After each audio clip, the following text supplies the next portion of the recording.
တို့ရောက်ရှိနေတာကတော့ Phenomen ကိုရောက်လို့ရှိရင်မဖြစ်မနေသွားကြည့်တဲ့နေရာတွေကတခုဖြစ်တဲ့ Phenomen Night Market ကိုရောက်ရှိနေတာပါဒီ Night Market ကဆိုလို့ရှိရင် YouTuber တွေပြောသလိုမျိုးတကယ်သွားလဲကြည့်တဲ့နေရာတခုဟုတ်မဟုတ်ဆိုတာတော့ကျွန်တော်တို့အတူလိုက်ကြည့်ကြမယ်ဗျာအခုမြင်နေရတာကတော့ Night Market ထဲမှာမြင်ရတဲ့စားတောက်ဆိုင်ဒီဇိုင်းတချို့ဖြစ်ပါတယ်ဒီအပြင်စင်ကတော့ဖူးကောင်းလိုပုံစံမျိုးလုပ်ထားတာဖြစ်ပြီးတော့မှကျွန်တော်အမြင်ကတော့တန်ရှင်းမှုအနည်းငယ်အားနည်းတယ်လို့မြင်မိပါတယ်ဒါပေမဲ့ tourist တွေ foreigner တွေတော်တော်များများကတော့စားနေတာကိုတော့တွေးခဲ့ရပါတယ်အကင်းနေဒါတော့ပစ္စည်းမျိုးစုံပေါ့ကိုယ်နိုင်ငံမှာဒီအနေထားတွေကတော့မြင်နေရတော့ကိုတော့ကတော့တိတ်မထူးတော့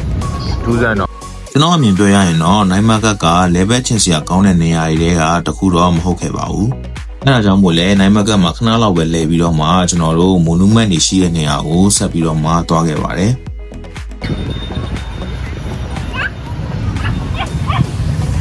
ဒါကတော့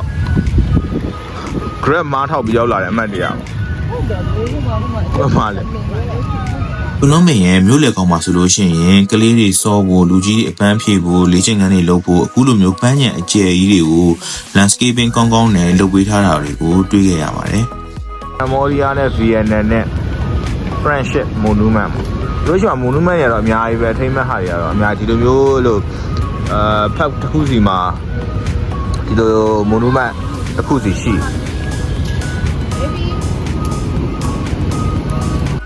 ဟိုတယ်မှာရက်ရှင်နေရလို့ပြင်းနေပြီဆိုလို့ရှိရင်ညနေပိုင်းတွေမှာအခုလိုမျိုးပန်းခြံတွေမှာတွားပြီးတော့မှလမ်းလျှောက်လို့ရပါတယ်။ monument တွေလည်းလေးလာလို့ရတယ်။ရှုခင်းတွေလည်းတကယ်လေးလှပါတယ်။ဒါပေမဲ့တကယ်လှဒီကနေပြီးတော့မှခုနကတော့ဒါ monument ရှိတဲ့ဟာ Instagram တွေမှာအများကြီးပါတယ် monument ပေါ့သူကတော့ဒီကမ္ဘောဒီးယားကိုလွတ်လပ်ရေးရအောင်လုပ်ပေးခဲ့တဲ့ hero ပေါ့ hero ရဲ့ပုံမျိုးထုတ်ထားမိုက်တယ်ကျေးပဲမျိုးလဲကောင်းပါကျွန်တော်တို့နောက်ဗီဒီယိုမှာတော့ Phnom Penh ရဲ့ street food တွေရဲ့စားလို့ကောင်းတဲ့ဆိုင်တွေကိုပြပြပေးမှာဖြစ်လို့နောက်ဗီဒီယိုမှာပြန်တွေ့ကြပါမယ်